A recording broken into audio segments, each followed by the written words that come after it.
dear students, myself Gangadhar Solanke, and I welcome you all to the MC James virtual classroom. My dear students, today in Standard 8 Geography, we will be learning the topic land use. We have already started this topic, and in the first part of this topic, we people have discussed about the concept of land use and the types of land use. So we'll just revise the first part and then we'll continue with the second part of this topic. So here on the screen you can see the current land use types, and we discussed about how we use land according our purposes or according our needs. So one by one on the screen you can see the different types of land use, and in detail also we learnt about this. So first one, arable land, then fallow land, then forest land, grassland or pasture land, then urban land use. And in the urban land use we have discussed about commercial land use, residential land use, then next to the residential, transport land use, public utility area, recreational land use, mixed land use, transitional areas and suburbs, in that the Bandra and Bhandup, then the need of planned cities, and nowadays number of planned cities are there everywhere in the world. And then now today's part we are starting with the figure 6.1, which is on the screen. You can see there it is given land use in Japan and India, and the questions are there. So what you people have to do, examine the pie charts showing land use in figure 6.1, which is on the screen, and answer the questions. Now one by one if you people go through these questions, then the first one, in which country is the land use under forests more, whether it is in Japan or in India? For that you people can go through the colors. This one yellow, suitable for agriculture, then red color, permanent agriculture, green, forest, this one permanent pasture lands, and then others. So the question is about the forest land. So here we can see land use in Japan 68.5 is under forest land, and if we talk about India then only 23.1 is under forest land use. So in Japan land under forest is more. Then the next one, in which country is the land under agriculture is more? Now again for agriculture it is given under agriculture. So red color if we go through, then 0.18 and 4.2, and the total if we talk about then suitable for agriculture, that is also more in the India. In which country is the land under agriculture is more, or land under agriculture more than in India it is more land under agriculture. Third one, considering the two questions above, how will you relate the physiography and climate of India and Japan with their respective land uses? So you people can discuss on it. Next one, correlate their land use and development. Which land use is found in Japan? Considering the land use in both the countries, make a list of factors affecting the land use. At the last of this chapter, at the end of this chapter, we people will discuss about the factors which affect the land use. So on the screen now you can see figure 6.1 again, land use in Japan and in India. You may have realized that in different countries the percentage under various land uses differ.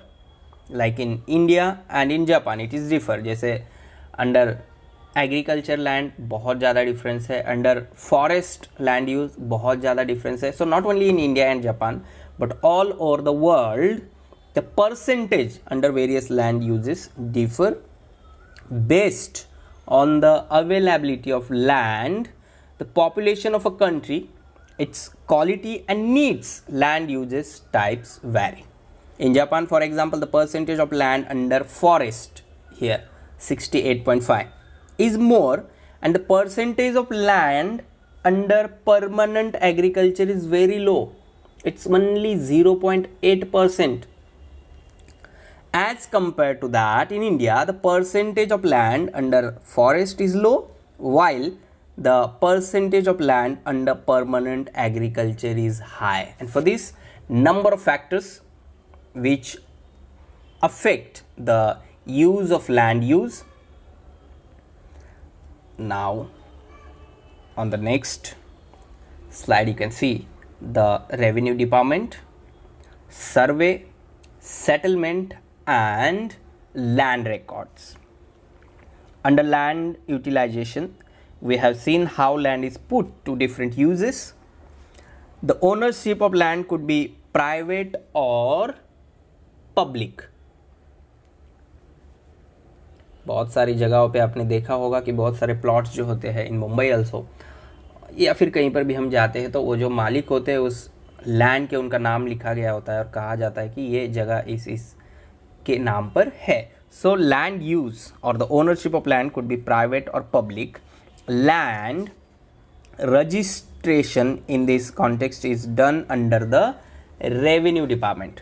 The work of the registration is under the revenue department of the government and all the information about the registered land can be obtained from the revenue department in the 7/12 extract. So about this now we have to talk in detail, we have to learn in detail what is the 7/12 extract.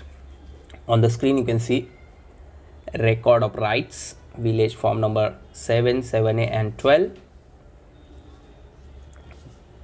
Contents of the 7/12 extract, name of the owners, what we can get here, type of land, whether it is agricultural or non-agricultural, then area of the land, location with respect to surrounding land, roads, water bodies, etc., then the easements or access roads to the land, details of any outstanding loan, whether there is any loan on that particular land, details of tax paid or unpaid, and details of any pending litigation. So all these things one can find on the 7/12 extract. One can get to know under whose ownership the land is from the 7/12 extract. अगर हमारे पास 7/12 extract है तो हम पता कर सकते हैं कि ये पर्टिकुलर लैंड किसके नाम पे है, whether it is publicly registered और किसी इंडिविजुअल ओनर की है. The extract is a record kept by the public revenue department. Serial number 7 and 12 are distinctive sections of the law pertaining to the ownership of land. Now this is given in our textbook, figure 6.2 a sample of Sadbara and figure 6.3 property card. About that also we'll talk in detail. The 7/12 extract is a kind of mirror about the land, very important, and the exact word is used here, and it is very easy to understand the meaning of the 7/12 extract because the 7/12 extract is a kind of mirror. जैसे हम mirror में देखते हैं तो हमें exactly हम क्या है वो दिखता है, तो ज़मीन का मिरर जो है 7/12 है. हमें उस पर्टिकुलर लैंड के बारे में कुछ भी इंफॉर्मेशन चाहिए, then we can just go through the 7/12 extract. This is because just by reading the extract, sitting in one place, one can get complete information about that piece of land without actually going there. अगर हमारे हाथ में 7/12 का वो extract है, 7/12 का extract है, तो हम घर में बैठ के या फिर जिस जगह पे हम बैठे हैं वहाँ से हम पता कर सकते हैं कि वो लैंड किसके नाम पे है, उसका एरिया कितना है, उस पर टैक्स है कि नहीं, उस पर लोन है कि नहीं, if it is agricultural land तो उसमें क्या है, ये सारी चीज़ें हमें पता चल सकती है। The register of the revenue department records the details of the ownership rights of the family, status of debt and loans, transfer of ownership and the area under different crops. So village form number 7 and village form number 12 are combined to prepare 7/12 extract. एक तो है village form 7 और एक तो है 7 bye village form 12, तो इन दोनों को कंबाइन किया जाता है to know more about the land and hence it is termed as 7/12 extract. These village forms are available with the talati of every village for land and revenue collection purposes. Now here we'll see how to study or read the 7/12 extract. Occupant class 1 means the land over which ownership rights are available through generations and this is ancestral property. मतलब गांव में हमारी ऐसी ज़मीनें होती है कि जो हमारे पुरखों से आ रही होती है, जैसे पापा उनके पापा उनके पापा, ऐसे जनरेशन टू जनरेशन वो पास ऑन होती रही है. About that you have information in occupant class 1. Then occupant class 2 means the land given by the government to marginal farmers or landless people, and such land can be sold, leased, pledged, given as a charity or transferred only with the sanction of the district collector. For this the sanction of district collector is required. And below that, under assessment, the amount of tax levied on the land is given in rupees or in paise. In other rights, the names of other joint holders are included. This also shows the status of loans taken for agricultural and whether they have been repaid or not. If there is any tax on that particular land, then वो भरा हुआ है कि नहीं भरा हुआ है, ये सारी इंफॉर्मेशन उस पर मिल जाती है. Now next, figure 6.3 where there is a property card. So 7/12 extract is different and property card is also different. Ownership of non-agricultural land is recorded on the property card. 7/12 is the form or the paper which gives us information about the agricultural land, and the land which is non-agricultural is recorded on the property card. This document showing ownership rights, again the same thing, ownership rights and the area of the property is made available from urban land records. So it has the following information: city survey number, then plot number, amount of tax, area of the property assessed, right to access, etc. So if you people go through this in your textbook, then you can easily find out all the things. So just go through the figure 6.2, a sample of Satbara, and figure 6.3 about the property card. Now again on the screen, 6.4, general land use and changes in India 1990 up to the 2011. So here give the answers on the basis of figure 6.4. Which are the land uses of 1990-91 that show a decline in 2010-11? So here 1990-91 and 2010-11. Which are the land uses that show a decline? So basically you just have to keep in mind the numbers.